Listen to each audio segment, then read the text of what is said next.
Every era slips away quietly, but the Victorian age chose winter for its final breath.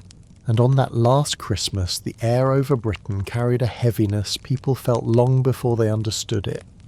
A weight that seemed to press softly against window panes and settle over rooftops, as if the century itself were pausing to listen to its own fading heartbeat and wondering what waited beyond the turn of the year. For more than 60 years, life in Britain had moved to the rhythm of Queen Victoria's winters, her presence shaping everything from the way families celebrated holidays to the sense of stability people took for granted. And so when the winter of 1900 arrived with its slow grey skies and long evenings, many felt an unease they could not name, as though some familiar warmth in the world had dimmed just slightly, leaving shadows a little longer and silence a little heavier than before. People sensed change long before newspapers dared to speak of it, because this season did not feel like the others, and though no proclamation announced it and no church bell marked the moment, there was a quiet awareness across the country that something in the old order was drifting toward its end. By instinct alone, families began to hold their traditions closer, as if preserving them for a future they already knew would feel different. And so the story of this final Victorian Christmas begins not with celebration, but with a feeling, a subtle shift in the air that settled across Britain as December deepened. A feeling that made the routine of daily life take on a strange clarity, as though each moment were being recorded more carefully by memory itself, preparing to become the last entry in a long and remarkable chapter. In London, the fog hung low and unmoving, clinging to the streets like a grey shroud that turned every lamp into a dim halo and softened the sounds of wheels and hooves until they seemed to echo from far away. And as the carriages rolled through that haze with lamps flickering behind glass, the city looked like a place suspended between centuries, its edges blurred, its colours washed into a quiet drift of gold and smoke that made even the corners look unfamiliar. The newspapers continued to praise invention and progress and the promise of a new century, listing machines and discoveries with bold certainty. Yet even those confident headlines could not chase away the sense of fragility that seemed to touch people as they went about their days. For Queen Victoria's declining health was known to all, though spoken of gently, and the nation felt the soft tremor of concern that spread outward from Osborne House like a ripple through still water. Families preparing for Christmas felt it as they arranged holly on mantelpieces, or tied ribbons around modest gifts, performing each small task with a care that seemed deeper than usual. There was a quiet awareness that these familiar rituals carried more weight this year, and though no one said it aloud, many felt they were holding on to something precious that might soon slip into the past, a way of life that had shaped their childhoods and their parents' childhoods and had lasted so long it seemed permanent. In the crowded streets, the mingled scents of coal smoke, roasted chestnuts and damp wool stirred memories that seemed older than the people who breathed them in, and the sound of distant bells carried a wistfulness that made passers-by pause without knowing why, because the Victorian era had lasted so long that most people had never known a world without it. Yet this winter felt like a final chapter turning slowly beneath their feet. Inside the trains that rattled through the countryside, there was a hush that stretched between conversations, a quiet that settled over passengers as they watched the frosted fields slip past their windows in muted greys and pale greens. Even the outlines of distant farms and villages seemed softer, as though the landscape itself were aware of the moment, its edges blurring, like memories fading around the margins. Shops stayed open late as they always did, hoping to pull in one more shopper, searching for ribbon, or paper, or a small toy. Yet even the busiest storefronts felt gentler than usual, because people moved with a reflective calm rather than urgency, and every purchase seemed to carry a meaning beyond its price. A desire to hold on to something familiar for one more year before time shifted beneath their feet. In many homes, the Christmas tree remained unlit until evening, standing quietly in the corner like a symbol of patience, and when families gathered to light the candles, the moment held a deeper stillness than usual, the small flames flickering across ornaments made of paper and tin and worn silk, casting long, warm shadows on the walls as frost crept slowly across the window panes, drawing delicate white patterns that looked almost like feathers or frozen flowers. Yet even surrounded by these comforting scenes, people felt a soft unease, not strong enough to disturb the holiday, but gentle enough to be noticed. A dissonance between joy and the quiet sorrow of knowing that the queen who had shaped their entire lives was spending her final Christmas alive, a truth that made the season feel delicate and bittersweet in ways no one had imagined. At Osborne House on the Isle of Wight, the royal estate stood in a cold stillness that made the air feel older than the stones themselves. Inside its softly lit corridors, servants moved with careful steps, as though sound itself might feel too heavy for the quiet of that winter. And in Victoria's chambers the light filtered through sheer curtains in muted tones that made everything appear softer and slower, as if time were taking gentle steps around her so as not to disturb her final days. Across Britain letters arrived late into the evening, carried by bundled postmen trudging through icy streets, and families gathered by their fireplaces to read greetings from distant relatives, many of whom mentioned the same strange heaviness in the air, a shared intuition that the year was carrying more than the usual weight of winter, and that the century itself was preparing to close its eyes.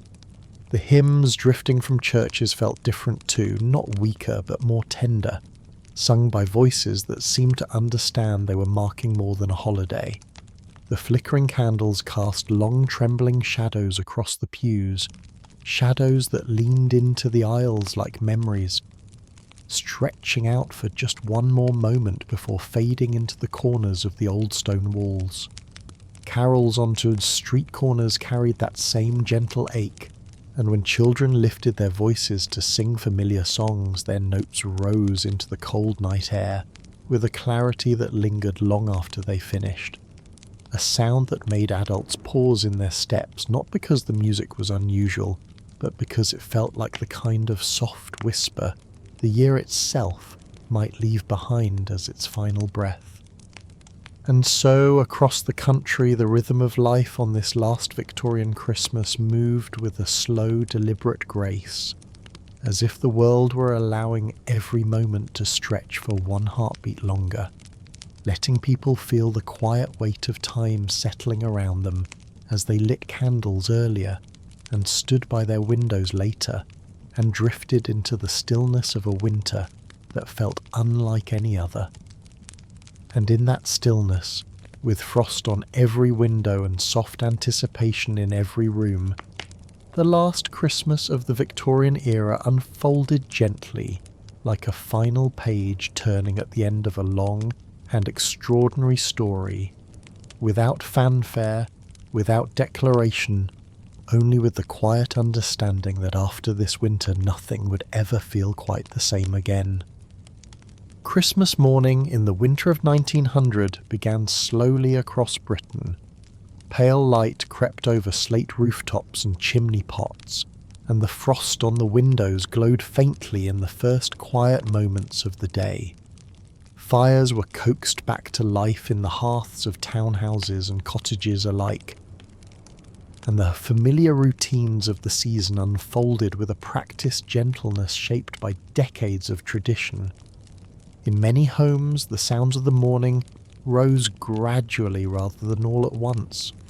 The soft scrape of coal being added to the grate, the rustle of boots by the door, the quiet clinking of dishes in the scullery.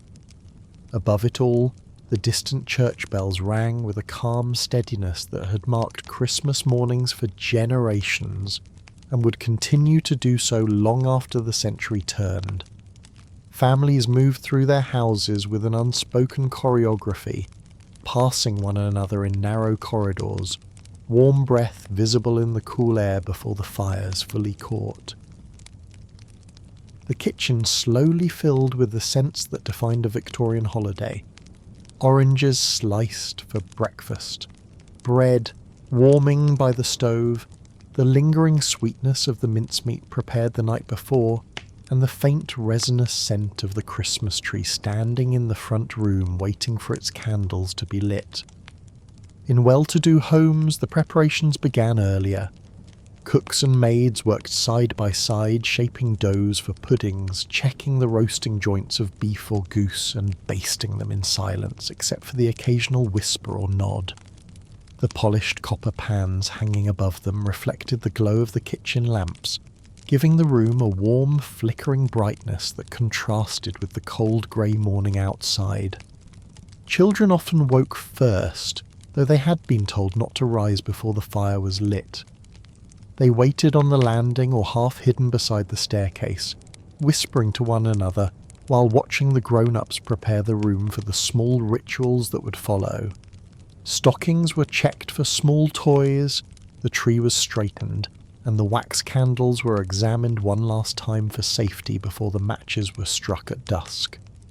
In more modest homes, the holiday took on a different rhythm, yet carried no less meaning. The gifts were simpler, often handmade or practical. A knitted scarf, a new pair of gloves, an orange pressed into a small parcel of paper tied with twine. Though the rooms were cooler and the decorations fewer, the care taken in each detail carried the same warmth as any grand household.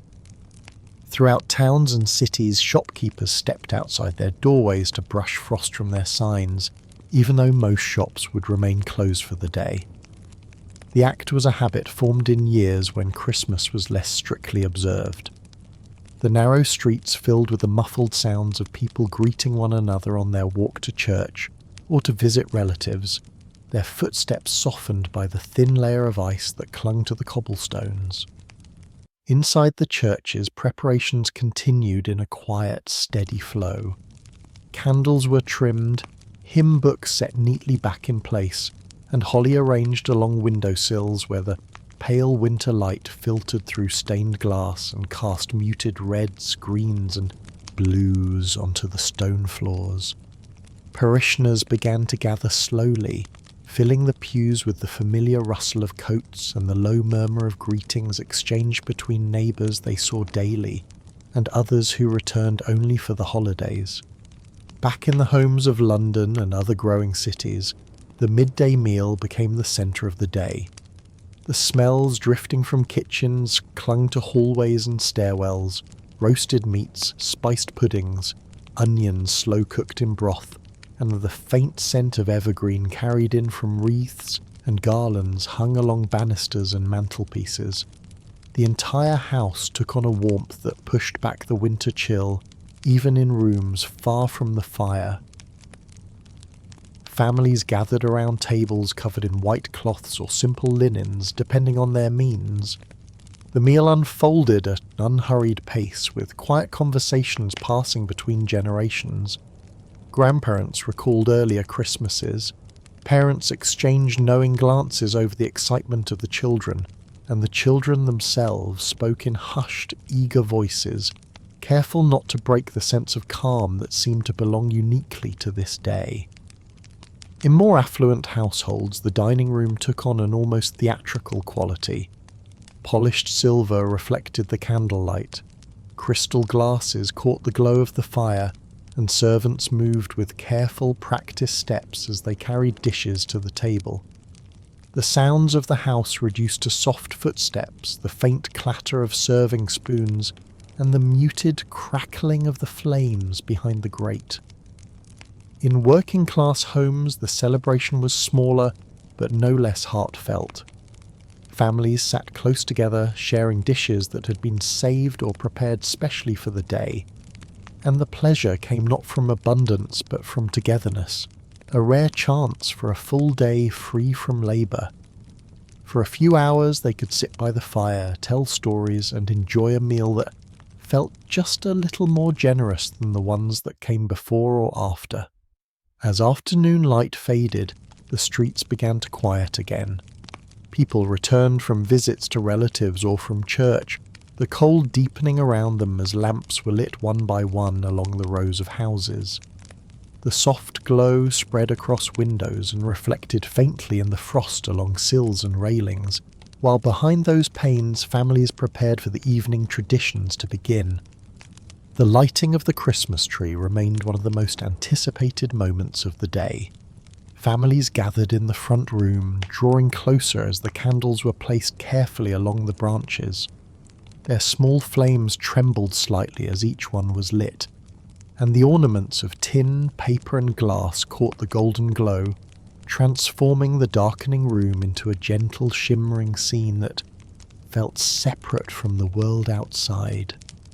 Music drifted through many homes in the later hours, not loud or jubilant, but soft and steady.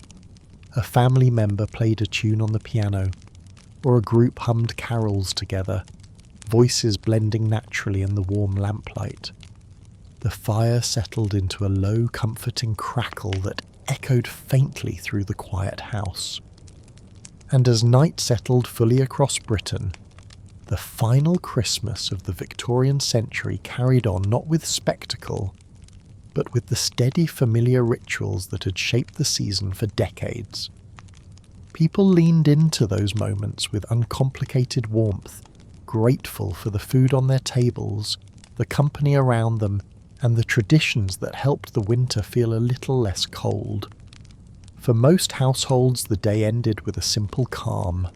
Children were carried to bed wrapped in blankets, the tree still flickering quietly in the next room, and the last conversations of the evening drifted into silence as the fires lowered into embers and the lamps were turned down. The faint scent of pine, candle wax, and cooked spices lingered in the air. The final notes of a holiday kept with care and with the quiet dignity that had come to define Victorian life. Christmas afternoon in the winter of 1900 unfolded with a steadiness that felt almost ceremonial, as though the entire country had slipped into the same unhurried rhythm at the same moment. Fires that had burned low through the morning were stoked back to full warmth, sending waves of heat into rooms still touched by the chill of the early hours. Lamps were turned slightly higher as the pale winter light began to fade from the edges of the sky. Curtains were drawn back just enough to let in the last glimmer of day, softening the walls and furniture with a faint shimmer. And across Britain, kitchens large and small began to take on the shape, scent and sound of the holiday meal that would soon draw families together around their tables, the part of Christmas many waited for, the moment when memories and traditions seemed to gather at once, and households prepared themselves with quiet focus. In the townhouses of the middle and upper classes, the kitchen was the busiest room in the house long before the family gathered to eat. Cooks moved with practiced precision between the ovens and the scullery, checking roasts, stirring gravies, and testing the firmness of puddings that had been steaming since morning. The air hung heavy with aromas that had defined Victorian Christmas dinners for generations. Beef browned at the edges and glistening with juices, goose brushed with a glossy layer of fat, potatoes roasting until their skins turned perfectly crisp, carrots softening in slow heat, and onions melting into tenderness. Copper pots simmered gently on the stove, their polished surfaces catching the glow of the hearth flames. The kitchen felt like a world unto itself, filled with motion yet strangely peaceful, the quiet heartbeat of a holiday built around food, family and tradition. In homes of more modest means, The ingredients were simpler yet treated with the same attention and pride. A single roasting joint might be stretched to feed a large family. Vegetables were cleaned and chopped in advance to ensure nothing would be wasted. And a pudding made from scraps of suet, flour and raisins took the place of the elaborate desserts found in wealthier homes. The excitement it inspired was no different, and even a small goose or duck, carefully basted to give the illusion of abundance, felt like a feast in a world where every penny mattered. What these families lacked in excess, they replaced with devotion. Each dish a reminder that Christmas was built from consistency rather than luxury. By early afternoon, the main rooms of the house began to shift toward the meal ahead. Table linens were laid out and smoothed until no crease remained. Silverware was polished until it reflected the flicker of the fire, and candles were placed along the centre of the table, their wicks waiting quietly for evening's glow. In wealthier households, the dining room took on a grandness that felt almost theatrical. Crystal glasses catching the low winter sun and throwing tiny sparks of light across the walls, and silver serving dishes standing ready to receive the roasts and sauces. A sense of ceremony filled the air, not because the meal demanded extravagance, but because Christmas dinner served as the anchor of the day, the moment when every thread of the household came together. When the meal was finally served, it unfolded slowly and with reverence. Roasts were carved with measured hands, slices fanned across gleaming platters, and bowls of potatoes, carrots, peas and boiled onions passed from person to person. Gravy boats were steadied carefully so nothing spilled, and in some homes goose took centre stage, rich and deeply flavoured. In others, a large joint of beef, considered by many the most respectable choice, held the place of honour. Turkey appeared only in the most prosperous households, still a luxury at the turn of the century. But no matter the dish, the sound around the table remained the same: gentle conversation, soft laughter, and the clink of cutlery marking the heart of the day. The Christmas pudding held a place all its own. Steamed for hours and often prepared weeks in advance, it arrived dense with spices, raisins, citrus peel and suet. Children watched with shining eyes as it entered the room, anticipation hanging thick in the air. In wealthier homes it appeared ablaze, warmed brandy sending a brief blue flame across the walls, a rare moment of spectacle. In humbler homes it arrived without fire but with no less pride, sliced carefully, so every child received a generous helping. Whether served with custard, brandy sauce, or simple sweet syrup, the pudding symbolised patience, preparation, and the sweetness found in even the simplest gatherings. After the meal, families lingered around the table longer than on any other day of the year. Adults sipped tea, mulled wine, or small glasses of port while children leaned sleepily against the arms of their chairs. The excitement of the morning softened into drowsy warmth. In many households, small gifts were exchanged across the table. A thimble, a bookmark, a handmade toy, or a neatly folded scarf passed with quiet affection. In others, stories filled the room, recollections of childhood Christmases, tales of distant relatives, and memories of years that already felt far away. In some homes the fire burned low and steady, while grown-ups played quiet parlour games, word puzzles, charades, or rounds of snapdragon lit with low blue flames that flickered across the children's faces. In others the meal gave way to soft music. A tune played on the piano, or hummed by several family members at once, the sound blending with the faint crackling of the fire. As the light outside dimmed, the scent of the meal lingered in the air. Roasted meats, spices, citrus, and wood smoke mixing into something unmistakably Victorian. Fires were stirred again, Chairs were pulled closer, and evening prepared to unfold. But the heart of Christmas had already passed, and in the calm fullness that followed the meal, the final Victorian Christmas held close the traditions that shaped a nation, carrying them gently toward the quiet hours of night. As the afternoon hours of Christmas Day eased gently into early evening, the pace inside Victorian homes shifted once more. The fullness of the meal lingered in the air, and the soft haze of wood smoke drifted through rooms where families settled into the warm afterglow of the holiday. Outside, the winter light faded quickly, drawing curtains across the horizon in shades of muted blue and silver. Inside, however, lamps were turned up, fires were coaxed into a lively crackle, and the quiet excitement of the evening began to stir. It was during this stretch of the day that gifts were exchanged in many households, not in a frenzy of wrapping paper and noise, but in a manner far more deliberate, shaped by the Victorian notions of sentiment, thrift, and family ritual.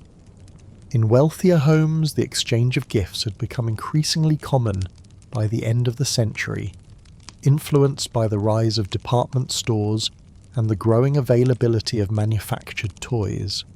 Children gathered near the hearth or beside the decorated tree, shifting restlessly as the adults prepared the presents. Boxes tied with silk ribbons were arranged neatly on side tables. Small parcels wrapped in brown paper and sealed with wax sat in neat piles, their labels written in elegant cursive. The room shimmered with the gentle glow of candlelight reflecting off gilt frames, crystal ornaments, and polished furniture. Yet even in these affluent settings, the act of giving remained restrained, less about extravagance and more about the meaning attached to each choice. A young boy might receive a wooden train or a tin soldier set, toys that reflected the era's fascination with machinery and empire. A girl might be given a new doll with porcelain cheeks and carefully painted features, or a miniature tea set made of thin china that clinked softly when handled. Books were among the most cherished gifts, adventure tales for boys, moral stories or illustrated collections for girls, their crisp pages carrying the faint scent of ink and binding glue. Board games, sewing kits, puzzles, and watercolour sets filled out the rest, each one chosen with the hope of encouraging some skill or virtue. Though these items were purchased with ease by the wealthy, the moment of giving was treated with solemn affection. Each child opened a gift slowly, revealing it with wide eyes before looking toward the adults for approval or gratitude. The atmosphere was warm, attentive, and deeply family-centered. In modest homes, the exchange of gifts carried a different texture, one shaped by the resourcefulness, careful planning, and heartfelt effort. Many Victorian families saved for months through Christmas clubs, or put aside small coins whenever they could spare them in order to buy a simple toy or sweet for the holiday.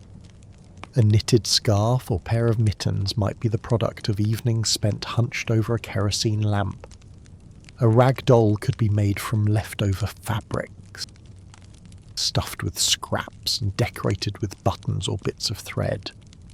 Wooden toys might be carved by a father during rare hours of rest, smoothed with sandpaper and painted in simple colours. Even the most modest gift carried the unmistakable imprint of someone's time, labour, and affection. And in a society that valued thrift and practicality, this made the exchange no less meaningful than in the wealthier homes. Children in these households often received oranges, a rare treat during winter and a symbol of special celebration.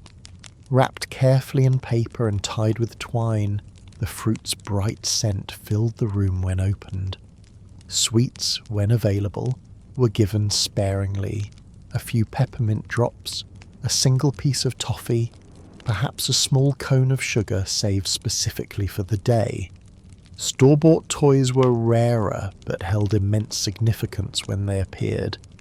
A clockwork mouse, a painted spinning top, or a simple puzzle capable of holding a child's imagination for hours. The delight was genuine and wholehearted, made brighter by the knowledge that such indulgences came only once a year. In every type of home, one of the most touching rituals of the evening involved the presentation of handmade gifts between family members. A daughter might shyly hand her mother a small embroidered handkerchief. A son might offer his father a neatly polished pipe stand or a simple wooden trinket he carved himself. These gifts were exchanged with quiet words or gentle smiles rather than applause or excitement. The Victorians held a deep respect for effort, and the emotion in the room came less from the object itself and more from the acknowledgement of patience and care. Even children understood this, and their gratitude often took the form of soft delight rather than noise. As gifts were opened, the rooms filled with a gentle hum of activity. Children examined their toys with reverence, turning them over in their hands and imagining stories or adventures. Adults watched with warm satisfaction, sipping tea or mulled wine as the fire cast its glow across the room. These were the hours in which the house felt insulated from the cold outside, the windows fogged with warmth and the curtains drawn to keep out the deepening night. In more affluent homes, the evening also brought out parlour games that blended entertainment with Victorian ideals of propriety and wit. Children might demonstrate their new toys, acting out small scenes with dolls or soldiers. Adults joined in guessing games, wordplay challenges, or gentle rounds of blind man's buff. Laughter rose easily but never loudly, drifting through the room like soft threads of melody. In working-class homes, the evening was simpler but often more intimate. Families gathered close to the fire, sharing stories or reading aloud from well-worn books. Older siblings helped younger ones wind a mechanical toy or turn the pages of a picture book. Lanterns flickered in corners. The fire cast long shadows along the walls. It was a time of stillness, connection, and gratitude. A moment in which hardships felt softened by the presence of loved ones and the constancy of tradition. Across Britain, the evening hours of this final Victorian Christmas settled with a warmth that transcended wealth or circumstance.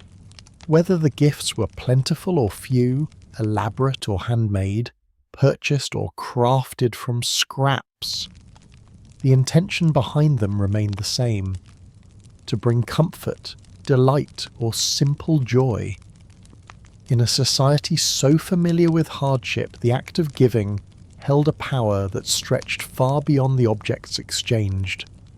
It was a gesture of care, a reaffirmation of family bonds, and a quiet reminder of what endured at the heart of the season. And as lamps glowed softly behind lace curtains and children drifted slowly towards sleep, the gifts of Christmas 1900, no matter their size or cost, became part of the final memories of an era about to pass into history. The rooms grew quieter, the fire settled into embers, and the last Victorian Christmas evening carried on with the same gentle dignity that had shaped the century itself. As evening settled more firmly across Britain on Christmas Day of 1900, the character of the holiday shifted once again. The long, gentle hours after the meal had softened the house into a warm hush, and now the lamps glowed brighter, the fires burned steadier, and a sense of unhurried contentment drifted from room to room. Outside, the cold deepened quickly, and frost crept across the window glass in delicate branching lines. Across towns and countryside alike, chimney smoke rose in thin silver strands that caught the moonlight, while the muffled quiet of winter wrapped itself around the streets. Inside those quiet homes, however, Christmas evening was just beginning. In drawing rooms and parlours throughout the country, families began the slow gathering that marked the start of the evening's pastimes. Chairs were pulled closer to the fireside so the warmth would reach even the farthest corners of the room. A few new gifts were brought along: a toy soldier tucked under a child's arm, a doll seated carefully on a nearby chair, a book resting open in a child's lap, though their eyes drifted often toward the flickering hearth. Women settled their skirts neatly as they took their plates. Men rested with hands clasped, letting the glow of the fire soften their features. It was a moment of quiet anticipation, the calm before the gentle unfolding of the night. Music often set the tone for these hours. In homes fortunate enough to have a piano, someone would sit at the polished bench and let their fingers drift into familiar melodies. The notes rose in soft waves, blending with the crackle of the fire and the low murmur of conversation. Sometimes a child played a simple tune, their hands unsure but earnest. Other times an older family member coaxed warm, steady chords from the instrument, filling the room with hymns or carols known by everyone present. People hummed along under their breath, not loudly, but with the thoughtful quiet that marked Victorian gatherings. In homes without instruments, families sang together or listened as someone recited a poem or read aloud from a favourite book, allowing words rather than music to carry the moment. Parlour games, a hallmark of Victorian evenings, soon entered the rhythm of the night. They were played not for competition but for amusement, chosen carefully so as not to disturb the calm pace of the holiday. Forfeits invited small, playful challenges drawn from a hat. Tableaux vivants prompted families to pose in silence as scenes from paintings or literature. Word games, guessing games, and gentle puzzles filled the spaces between music and conversation. Even Blind Man's Buff, lively on other evenings, was played more softly on Christmas. A scarf tied securely over someone's eyes, quiet laughter rising as the blindfolded player reached out, guided by the footsteps that slipped away just before contact. The joy came not from chaos, but from closeness, the tender nearness of family members sharing a rare moment of leisure. In wealthier homes, the evening sometimes included small spectacles for the children. Shadow shows cast dancing silhouettes on a white sheet stretched across a doorway. Magic lanterns projected glowing images onto the far wall. Winter landscapes, fairy tale figures, or distant cities rendered in rich colour. Children watched with wide, unblinking eyes, their new toys forgotten for the moment. Adults sat nearby, smiling quietly at the wonder such simple entertainments could inspire. In working-class homes, the gatherings were smaller but just as heartfelt. The fire was the centre of the evening, and families drew close to it. Some still wrapped in shawls as the night grew colder. A story might be told, a memory, a folk tale, or a reading from a borrowed book. Children played with their few treasured toys, winding a mechanical mouse or spinning a painted top until it fell wobbling onto the floor. Adults repaired loose hems or folded linens while listening to the conversations. Tea was poured sparingly. Candles were watched carefully so they would last through the night. Yet despite the modest surroundings, the atmosphere was rich with warmth, connection, and gratitude, perhaps even more deeply felt than in homes with greater abundance. Across all classes, one of the defining features of Christmas night was the sense of closeness that drew everyone toward the fire. People spoke in softer voices, movements grew unhurried. The day's excitement faded into a quiet that allowed the mind to wander and the heart to rest. The crackle of coal, the soft whisper of settling logs, the occasional brush of wind against the shutters. All blended into a gentle domestic symphony the Victorians understood intuitively. Christmas evening was not a time for spectacle. It was a time for presence. As the night deepened, some families brought out letters from relatives far away, siblings in the colonies, cousins working in distant towns, uncles serving abroad. These letters were read aloud, their words carrying affection and reassurance across the miles. Others simply fell into reflection, thinking of those no longer present. The Victorians held a strong belief in remembrance, and Christmas night often felt like a moment when memories came closest, touching the room as gently as the firelight itself. Eventually fatigue settled over the rooms like a second layer of warmth. Children's heads grew heavy. Adults leaned back into their chairs. The games slowed, the music faded, and conversations thinned into soft exchanges spoken between long pauses. One by one the lamps were turned down, leaving only the fire to brighten the room. Stockings hanging by the hearth cast small wavering shadows. The last embers glowed with a deep, steady orange, pulsing gently as though marking the final hours of the day.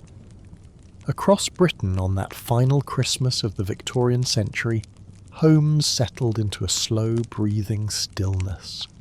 The world beyond the windows lay dark and silent except for the distant bells counting the late hours.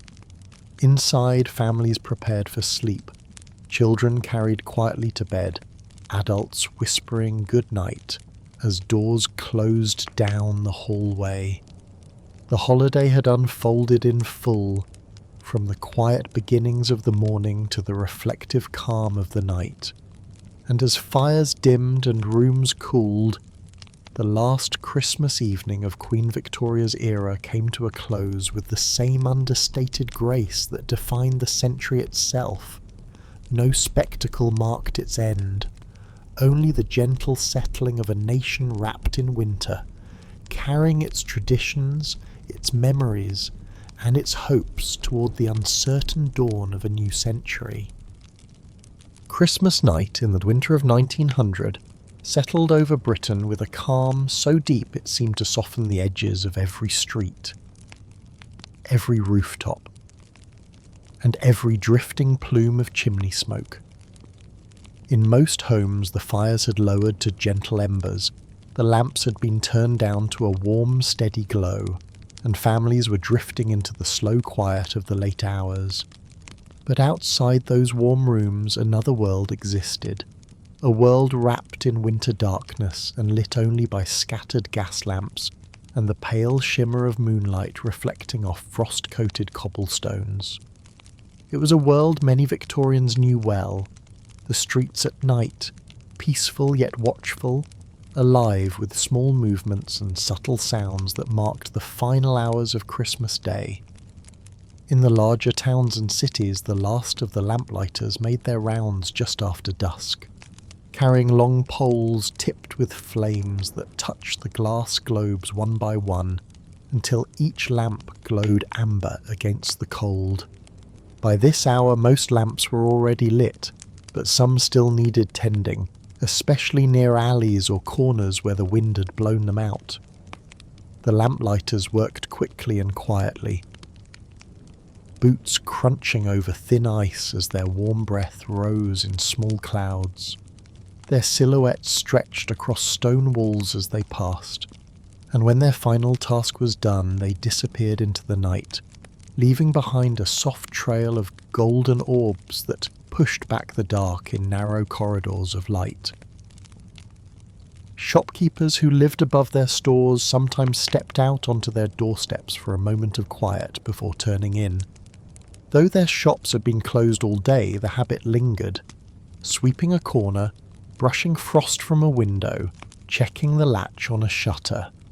Their footsteps echoed faintly against the stillness, and if anyone happened to be walking by, they exchanged small nods or whispered greetings. the sort of understated acknowledgement that fit the hour and the season. The streets were mostly empty by now, but not entirely. Christmas night carried its own small currents of life.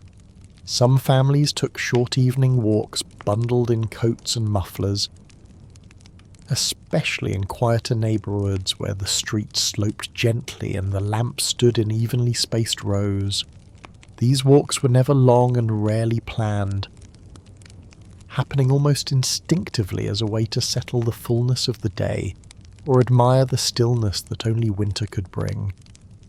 Parents strolled slowly with children whose boots left crisp footprints behind them. Couples walked arm in arm without speaking, allowing the cold to sting their cheeks while the warmth of the day lingered between them. Occasionally someone carried a small lantern, though the glow from the lamps was usually enough to guide their steps. In London, the streets took on a different character. The great city, so full of motion during the day, shrank into something softer at night. The River Thames reflected faint ripples of light from buildings along its banks, and the occasional carriage rolled across a bridge, its wheels muffled by the dampness in the air. Fog hugged the lower streets, blurring the lamps into halos and softening the outlines of buildings until they looked like faint sketches against the night sky. Policemen made their rounds at a steady pace, stopping occasionally to check a shop door or exchange a quiet word with a passerby. Their presence added to the sense of watchful calm that defined the city after dark. Farther from the centre, the residential districts were touched by deeper silence. Rows of terraced houses stood dark except for the warm squares of light where curtains had not been fully drawn. Sometimes laughter drifted faintly from behind a window. Sometimes the sound of a piano chord or the murmur of voices slipped into the street before the wind carried it away. These small hints of domestic life gave the neighbourhood a sense of closeness even when the streets were empty, as though every home were part of a shared quietness that wrapped the whole area in a peaceful embrace. Carriages were fewer by this hour, but not absent. A driver guided his horse at a slow pace, the animal's breath rising in pale puffs that glittered slightly under the lamps. Hooves clipped rhythmically against the road, the steady beat echoing between buildings. Sometimes the carriage carried a family returning from a relative's house. Sometimes it held servants returning to their employers after a brief holiday visit home. The wheels rolled with a comforting familiarity, becoming part of the nightly rhythm that settled over the city like a blanket. In small towns and villages, the late-night streets carried an even quieter charm. The ground was often dusted with a thin layer of snow or frost that crackled gently underfoot. Church towers stood as dark silhouettes against the sky, and the bells inside them rested after the long day of services. The pubs had closed early for the holiday, leaving the streets empty save for the occasional traveller making their way home. Lanterns hung from iron brackets along the main roads, their flames flickering steadily as the night deepened. The cold was sharper in these places, but the silence felt softer, shaped by the closeness of the community and the traditions held within it. Farmers and rural workers returning from their holiday gatherings walked along narrow lanes lit only by lanterns and the faint glow of distant houses. Their boots brushed against frozen grass at the road's edge, and their voices carried quietly through the stillness when they spoke. Dogs barked once or twice from behind gates. The smell of chimney smoke drifted from cottages set back from the road, each one glowing with the warm promise of sleep and shelter. Back in the towns, the last of the evening's activity came from postal workers finishing their final rounds. Some made a last trip before nightfall, carrying late-arriving cards or parcels families were grateful to receive before the holiday ended. Their lanterns swung gently at their sides as they walked, casting circles of light that moved in time with their steps. Gradually the streets grew still, families who had taken evening walks returned to their warm homes. The final carriages vanished from the roads. Lamplighters completed their work long ago. The fog thickened slightly as midnight approached, softening the glow of the lamps until they seemed to float in the darkness like small suspended stars. Britain had entered the deepest part of Christmas night, a time when the faintest sounds, a distant church bell, the wind brushing against shutters, a lone dog barking far away, carried farther than usual. By this hour only a few figures remained outside, a constable walking his beat, a carriage driver returning to his stable, a shopkeeper dousing the last light in his window, a worker heading home after a long day. Their steps were deliberate and measured, their paths lit by patches of warm yellow light stretching across the cold ground. They belonged to the night in a way that felt timeless, as though Christmas had always ended with this slow, peaceful exhale settling over the entire country. And so the late-night streets of Christmas 1900, from London's fog-softened avenues to the quiet lanes of small villages, held a beauty that required no celebration, no music, no spectacle at all. It was enough that the lamps glowed, that the frost glittered, that the world moved at a pace so gentle it seemed to barely disturb the air. This was the quiet heart of Christmas night, a moment when Britain seemed to pause, breathe, and rest, unaware that the era behind those glowing windows was nearing its final days. By the time the hour neared midnight on Christmas Day of 1900, homes across Britain began to settle into a deeper quiet. The kind of quiet that arrives only after a long, full day of warmth and companionship. The earlier bustle of meals, games, and evening gatherings dwindled into soft footfalls in the corridors, the closing of doors, and the last murmured exchanges between family members preparing to retire for the night. Fires lowered into a steady glow, lamps were turned down until only the faintest light remained, and houses that had felt so alive throughout the day now exhaled into stillness. It was during these late hours that Victorian families experienced one of the most intimate parts of the holiday, the slow, peaceful settling of the home into sleep. In smaller cottages, the quiet came quickly and naturally.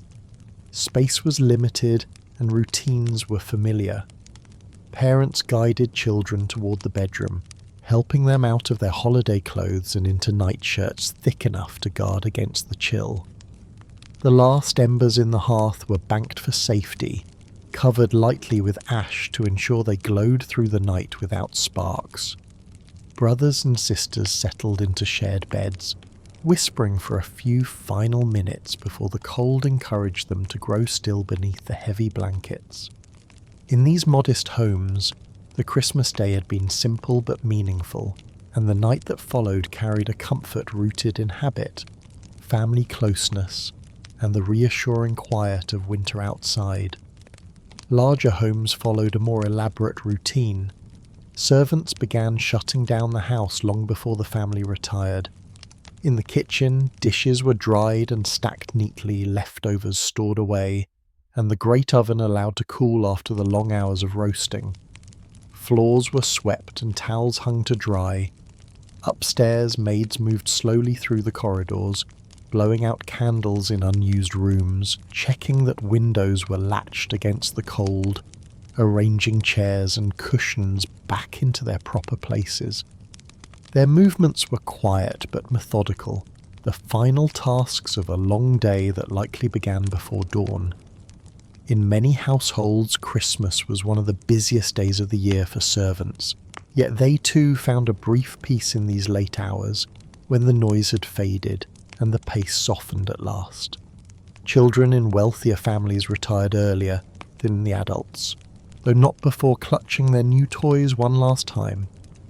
A porcelain doll might be tucked carefully beside a pillow, a book placed on the bedside table to be opened first thing in the morning, a tin soldier arranged in perfect formation on a nearby chair. Nurseries grew dim as lamps were turned down, their warm glow softening into a haze that made the edges of the room blur. Slivers of moonlight slipped in through cracks in the curtains, settling across wooden floors and scattering faint reflections from polished toys left on the rug. Nurses and governesses ensured the children were warm, comfortable, and quiet before slipping out, closing the doors gently behind them. Throughout many homes, the upper floors grew quiet while the lower floors remained softly alive with lingering warmth. Parlors still glowed faintly from the last firelight. Dining rooms held the lingering smells of roasted meat and spiced puddings. Halls echoed gently with the cooling of the house, subtle creaks in the woodwork, the muffled sigh of the wind outside, the faint ticking of clocks marking the final minutes of Christmas Day. In some homes, the tree remained lit by candlelight for a short while longer, watched carefully by adults who appreciated its glow even after the children had gone to sleep. The small flames flickered gently, casting delicate shadows across ornaments that had decorated the holidays for years. Glass baubles, tin stars, paper toys handmade in earlier seasons. Eventually the candles were snuffed one by one, leaving the room bathed only in pale moonlight glancing off the silver tinsel. In farmhouses and rural dwellings, the settling of the night carried its own particular cadence.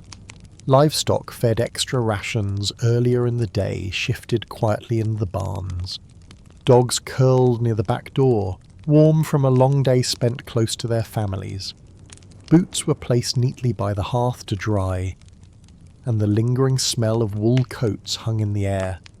Lanterns were extinguished slowly, starting from the far rooms and ending near the main hallway or kitchen.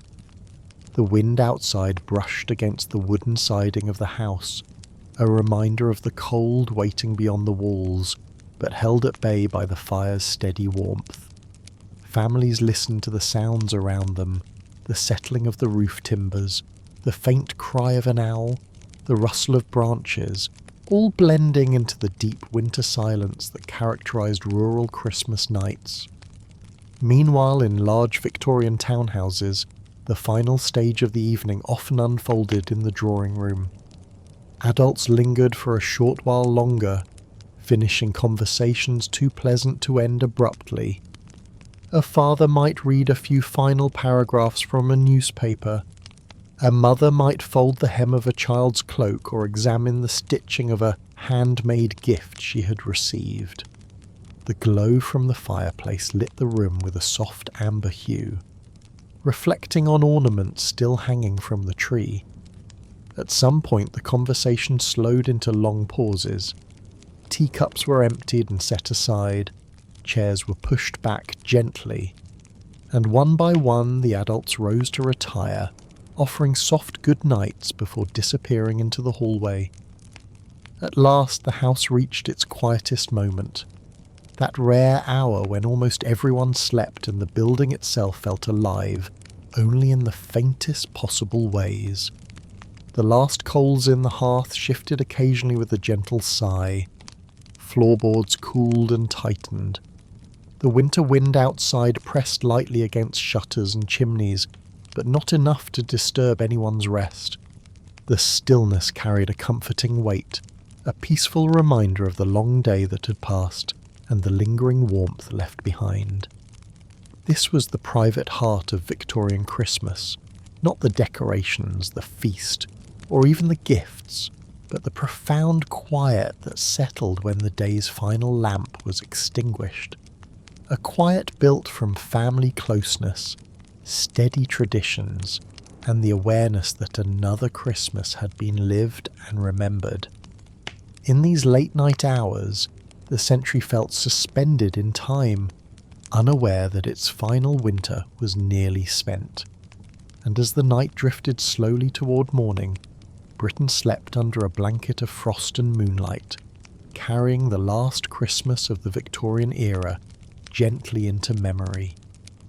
Christmas morning, in the winter of 1900, began slowly across Britain, pale light creeping over slate rooftops and chimney pots while frost on the windows glowed faintly in the first quiet moments of the day.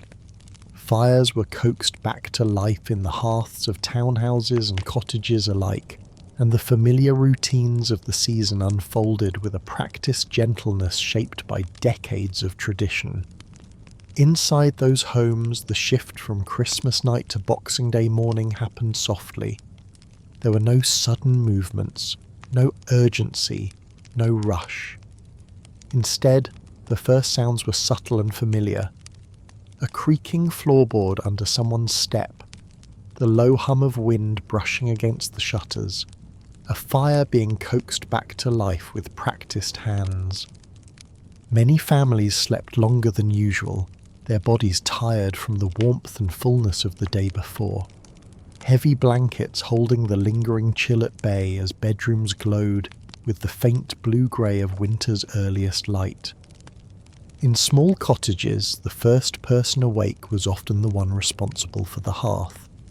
A parent rose quietly, wrapped in a wool shawl or cardigan, and made their way to the fireplace.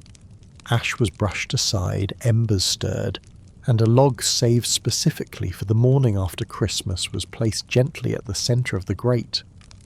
As flames began to rise, warmth returned slowly, inching its way into the room.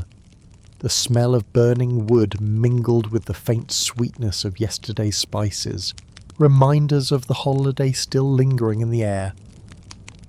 While children slept on, curled together for warmth, their breath soft and steady. In larger homes, the morning unfolded with more steps but the same unhurried grace. Servants who had stayed late into the previous night began their work again before dawn, padding through the house in slippered feet so the family would not wake too soon. Fires were revived in the main rooms, curtains were drawn back just slightly to let in the new light, and the kitchen stirred to life with the sound of kettles warming and bread being sliced.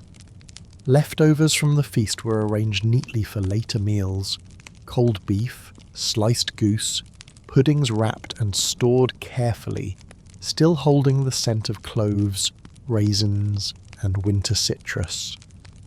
Even in households with many rooms and many responsibilities, the pace remained gentle, softened by the weight and stillness of the season. For children, the morning of Boxing Day carried a different kind of magic. The first thing they reached for was not their clothes, but their toys, the doll left on the bedside chair, the book placed on the table before sleep, the wooden train or tin soldier resting nearby. These gifts became companions for the new winter day, carried from room to room as the house slowly warmed. Their quiet delight was unmistakably Victorian, simple, tender, rooted in gratitude rather than abundance. Outside, the world brightened gradually. The sun rose low and pale, casting soft gold across frost-covered fields and rooftops.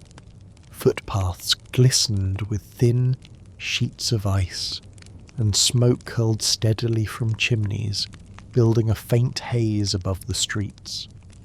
In small villages, the church bells began to ring again, not as ceremoniously as on Christmas morning, but with a steady tone marking the beginning of a new day. Their sound carried across still fields, drifting slowly through the crisp air. In towns and cities, the streets began to show subtle signs of life. Shopkeepers swept frost from their steps, though most businesses remained closed. Postmen made early rounds, delivering late cards or parcels that had arrived just after the holiday. Milkmen left bottles at doorways, their breath forming clouds in the cold morning air. Carriage wheels creaked softly as drivers guided their horses through unusually quiet streets. Even London moved at half its usual pace, as though honouring the lingering spirit of Christmas just a little longer. One of the most defining traditions of Boxing Day, the giving of small gifts or leftover food to those in need, unfolded quietly throughout the morning. Families, regardless of wealth, found modest ways to participate. Bread and cold meat were set aside for neighbours. Children carried coins or fruit to the poor box at the church. And in wealthier homes, small baskets of leftovers were prepared for servants allowed a brief holiday visit home.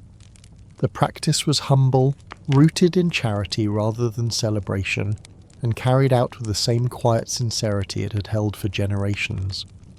As the morning continued, curtains opened wider, letting pale winter sunlight stretch across the walls. Memories of the day before seemed to settle gently into place. Laughter at the table, quiet games in the parlour, the hush of the night as the house grew still. Families moved through their rooms at a calm pace, putting away ornaments, folding shawls, collecting stray toys, and preparing breakfast from the leftovers of the feast. Nothing was hurried, nothing demanded urgency.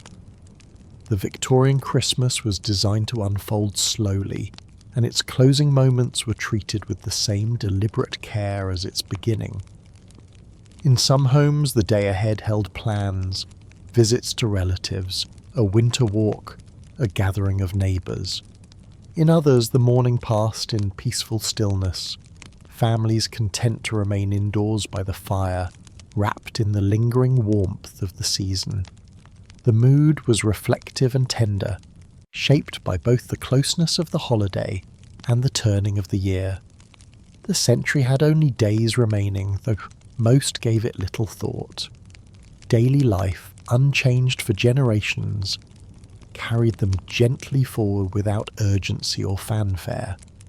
By midday the frost softened, and the sun shone more confidently, its light shimmering across rooftops and glittering on window panes. Families continued their quiet routines. Children played, adults rested, servants moved through their tasks with practiced ease.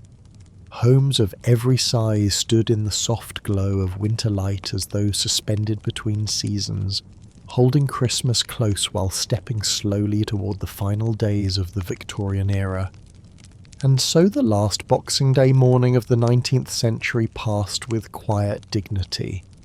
There was no spectacle, only the calm unfolding of a winter day shaped by tradition, warmth, and the gentle closing of a story that had defined an age. The world beyond Britain was changing quickly, but inside these homes the moment held still, peaceful, reflective, and unaware that the century itself was taking its final breaths. By the time the last days of December 1900 unfolded across Britain, the warmth of Christmas had already begun to drift gently into memory, settling like a soft impression on the edges of the week. Boxing Day's quiet rituals had passed, and the houses once filled with laughter, candlelight, and familiar traditions now returned to their slower rhythms. Fires were tended with care, but the urgency of celebration had faded. Children still reached for their gifts, though the first spark of discovery had softened into steady companionship. Adults, carrying the weight of both the holiday and the turning year, moved through their routines with a thoughtful calm. Something deeper lingered in the air, not sorrow, not anticipation, but a quiet awareness that the century itself was drawing to a close. Across the country the winter days shortened even further. Sunrise arrived reluctantly, casting a pale illumination that hovered more than it brightened. The sky remained a cool wash of grey and silver, and frost lingered well into the afternoon. Fields lay motionless beneath thin sheets of ice, trees stood bare and resolute.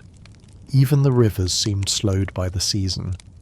Nature mirrored the stillness of the era's final days, as though acknowledging that a long chapter was ending, and another waited quietly just beyond the turn of the calendar.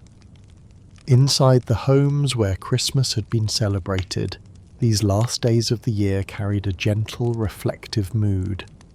Families removed delicate ornaments from the tree and placed them carefully into small boxes, paper stars folded by children, baubles handed down through generations, glass ornaments wrapped in cloth. The tree itself remained a little longer, its faint scent of pine lingering in the room. Victorians believed it should stay through the new year, a small symbol of continuity in winter's harshness. Letters continued to arrive from relatives and friends, each one describing the holiday just past. Some spoke of quiet gatherings, others of small joys or modest hardships, yet nearly all carried an unspoken recognition that the century was ending. Read aloud by lamplight, these letters blended seamlessly into the reflective mood of the week. Families tucked them away with care, understanding they were not merely seasonal greetings, but pieces of a moment soon to belong to history.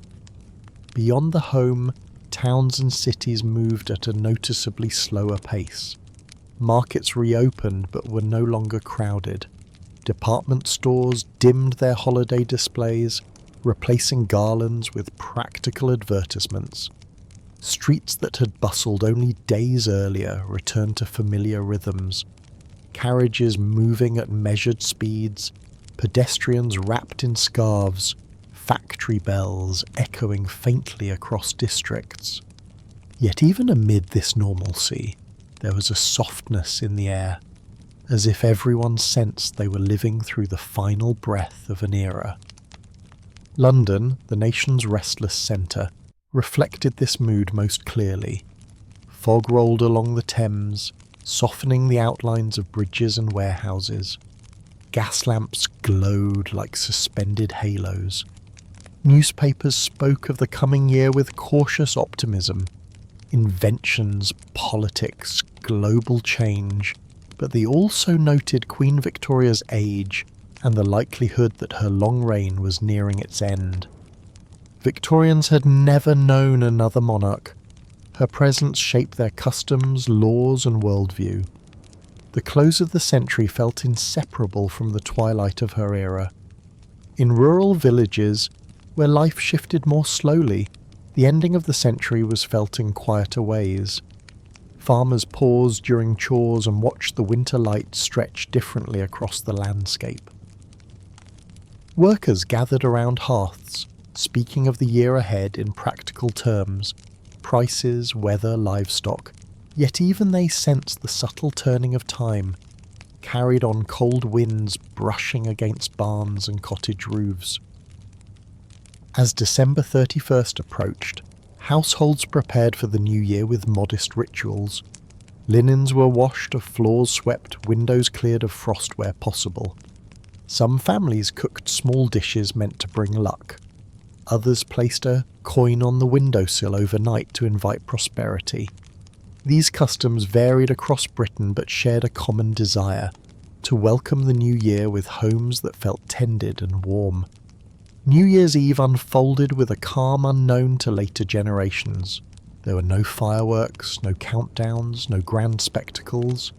Families gathered in parlours or kitchens, talking quietly, sipping tea or port, or simply sitting together in silence softened by firelight. Shadows moved gently along the walls as the household clock marked the final minutes of the year. Children often slept before midnight, though some struggled to stay awake, sensing the importance of the hour without fully understanding it. And when the clock finally chimed 12, whether from a grand mantelpiece in a townhouse or a simple wooden clock in a cottage, the sound carried unmistakable weight. It echoed through rooms where families paused to listen, across frost-covered streets, through towns and far-off fields where people stood at the threshold of a new century. The chime did not mark a spectacle. It marked a moment, the passing of the Victorian age, the final breath of a century that had shaped the modern world. In that quiet note of midnight, Britain stepped gently forward, and the last Christmas of the Victorian era, with its warmth, its stillness, and its steady candlelit grace, slipped into history, becoming part of the long memory of a nation soon to wake into a new century. unaware of all the changes waiting just beyond the first pale light of morning. As this story of the last Victorian Christmas settles into silence, I keep thinking about how quietly most endings arrive, how they slip into place without ceremony, almost unnoticed, until suddenly you realise something has changed. People often expect endings to feel dramatic, but the truth is that real life rarely moves that way. It moves softly, like winter light fading across the sky, or the steady dimming of a candle that has burned for many hours. The Victorians living through December of 1900 didn't know they were standing at the edge of an era. They only felt the small signals of time shifting, the way the house grew quiet after the holiday, the way the year felt thin at its edges. In those ordinary rooms, in those ordinary moments, an entire century took its final breaths. There's something deeply human about this kind of transition. It reminds us that history is not just written in great events, but in soft rituals repeated year after year, fires tended in the early morning, letters opened slowly by lamplight, conversations spoken in low voices while embers settle in the grate. When I imagine that final Victorian Christmas, I don't see grand scenes or dramatic farewells. I see the glow of lamps flickering across window glass. I see a mother smoothing a child's hair as they drift towards sleep. I see someone pausing at the doorway of a quiet room, breathing in the faint scent of pine and candle wax. These were the moments that shaped their world, and they're the moments that shape ours too. What stands out most is the stillness they allowed themselves. The Victorians understood the value of quiet in a way that feels rare now. They let evenings unfold slowly. They let silence do its work. They sat beside the fire and allowed time to gather its own meaning. And maybe that's why their Christmas feels so vivid even now. Because it wasn't hurried, and it wasn't filled with noise. It was lived in the warm breathing space between one moment and the next. And as I picture them on that December night, the children asleep upstairs, the adults speaking in low tones, the fire settling into a gentle orange glow, I feel something familiar. A reminder that the quiet after a long day has its own kind of beauty, its own kind of truth. The Victorians felt that too. Even if they didn't have the words for it, they sensed the tenderness of that hour, the fragile pause between what has been lived and what has not yet arrived. And in that pause, the century turned. When we look back on an era, we tend to focus on its scale, the inventions, the politics, the movements, the milestones, but the people living inside that era didn't experience it that way. They experienced it in the small gestures, in warm rooms, in handwritten notes, in the soft repetition of familiar routines. They experienced it in the same ways we do, one quiet moment at a time. And somewhere in those moments, a century ended. If you're listening now as you rest or drift towards sleep, I wonder if certain images rise for you too. Maybe a quiet room from your childhood. Maybe a winter evening when the world felt still. Maybe the memory of someone you loved, standing in the soft glow of a lamp or speaking gently as the night settled. We all carry these small private Christmases, the ones that live in memory not because of spectacle but because of feeling. And that's what connects us to the people of 1900. The traditions may shift, the world may change, but the quiet moments remain. The warmth of a room on a cold night, the soft settling of a house after a long day, the shared breath of people who care for one another. These are the threads that weave centuries together. So if your eyes are growing heavy now, let yourself settle into that same stillness. Imagine the gentle ticking of a Victorian clock on a mantelpiece. Imagine the slow drift of embers shifting in a grate. Imagine frost gathering quietly along a window pane while the warmth inside holds firm. let the past and present soften into one another for a moment. And as you rest, or drift into sleep, or simply breathe a little more deeply, know this. The last Christmas of the Victorian age ended not with noise, but with grace. Just as this story now ends, gently, quietly, in its own time. If you're heading into sleep, I hope it takes you softly and fully, the way a long winter night settles over a quiet town. And if you're listening during the Christmas season, I wish you warmth, stillness, and a moment of peace that feels like it belongs only to you. We tell calm, factual stories from history, to fall asleep to, or to think about long after. Good night, my friend. Sleep deeply,